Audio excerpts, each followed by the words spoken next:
far, we've had some great practices. I feel like we're way far ahead of where we were last year.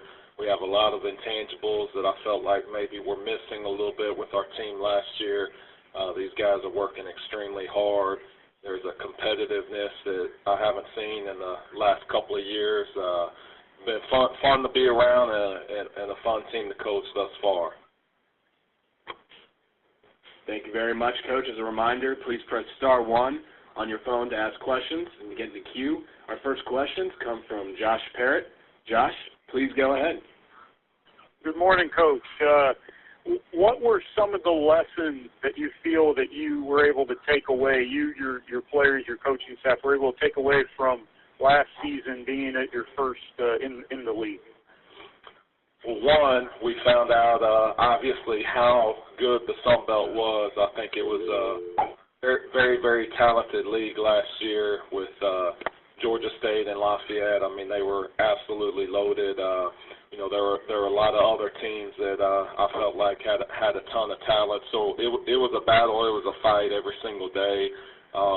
We saw that we had to be much better defensively than we were last year. So we learned that really quickly. That has definitely been a point of emphasis. And then you just felt like every team had at least one good inside player. And, we had to figure out ways in order to stop those guys or at least limit what they were able to do, because if we don't, then obviously we're not going to be able to compete at that level. But I'm liking what I'm seeing so far from our guys and just really excited about the upcoming year.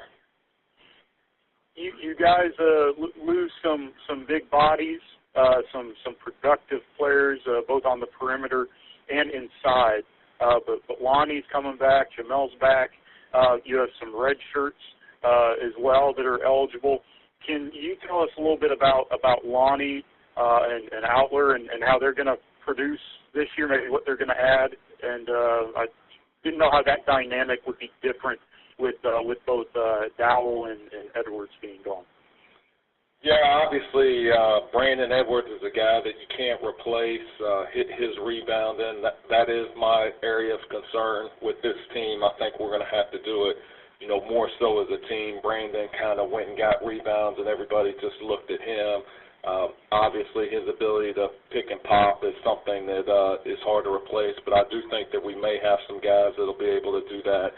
Redger is a dynamic scorer. No individual on our team will be able to put up the type of numbers that Redger was able to do, but the one thing that I'm seeing so far is we're having much better ball movement this year. So I think collectively we're going to be more difficult to guard as a team.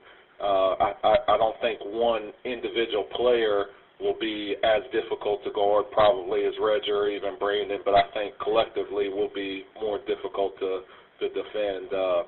Jamel Outler and Lonnie McClanahan, both of those guys are very, very capable scorers. They're extremely different. They couldn't be more different in the way that they score the basketball. Lonnie's an explosive driver, with athleticism of like a John Wall. He's so fast north and south and great with flat ball screens. And then Jamel's one of the best spot-up shooters that I've seen. And so those guys are a great complement to each other. You can play them together. You can play them separately. And I think they make defenses really have to game plan on how to defend those guys. You mentioned the red shirts, Charles Gainey and Hill. How do you see those guys making an impact that they were able to be around with you guys last year? And I would think that's a benefit going into this year. But now you got them, be able to play them, that has to be a good thing. It is a great thing. That was one of the things that scared me at times last year is at times, and Greg was injured the majority of the time, but Johnny and Drew, along with some of our walk-ons last year, at times they were kicking our starters' butts. So that was a big area of concern for last year, but obviously, it bodes well for this year. Greg was a guy that, was close to double-figure scoring his junior year before he got injured. He's extremely athletic. He's an undersized power forward. He's really worked on his jump shot. I think he'll be able to pick and pop for us. Drew Charles is an extremely tough kid, very, very competitive, great defender. He just makes your team better. He's one of those glue guys that has all of the intangibles. And then Johnny Hill is, he started just about every game at Illinois State as a sophomore in the Missouri Valley Conference, and he brings a level of leadership that really I haven't. He's as good of a leader as I've ever seen. LaMarcus Reed a couple years ago was a great leader. Marquez Haynes before that was a great leader. But Johnny is one of the most competitive people I've ever seen. And the awesome thing about him is he really, really thinks like a coach. So it's almost like having a coach out there on the floor. And he's hyper-competitive, almost like a Kobe Bryant, Michael Jordan. I mean, I have to kind of turn him down in practice because I'm worried somebody's going to get injured because he's playing so hard and diving on the floor and so competitive in everything he does. Aside from those red shirts, are there any newcomers at this point that you feel have kind of shown themselves, whether they're freshmen or transfers that are eligible, that you feel outside of those guys that have kind of caught your eye and you feel like will be impact players this year? I think, probably first would be Kevin Harvey. He's a 6'7", power forward for us. We could play him at the small forward, probably could play him center as well because he can score inside and outside. But he's one of our best shooters on the team. You could probably make a case that he could be our best shooter, so he'll be able to pick and pop for us. He's been really, really good in practice so far. He can score inside. He does a good job rebounding. He has great hands, gets a lot of deflections. So he's been very, very impressive. We also have Eric Neal, who's a point guard. He's a guy that brings a great skill set. He can pass, dribble, shoot it.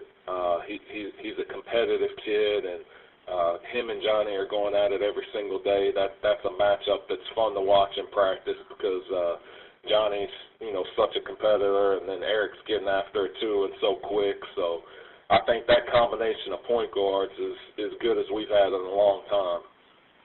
Coach, I appreciate it, man. Thank you for taking some time to talk with us. All the best to you guys this year. Thank you very much.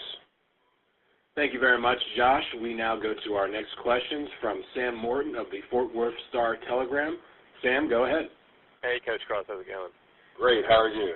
Doing real well. I think, hey, you kind of hit on a lot of things that I was going to ask, but I also wanted to just touch base with you.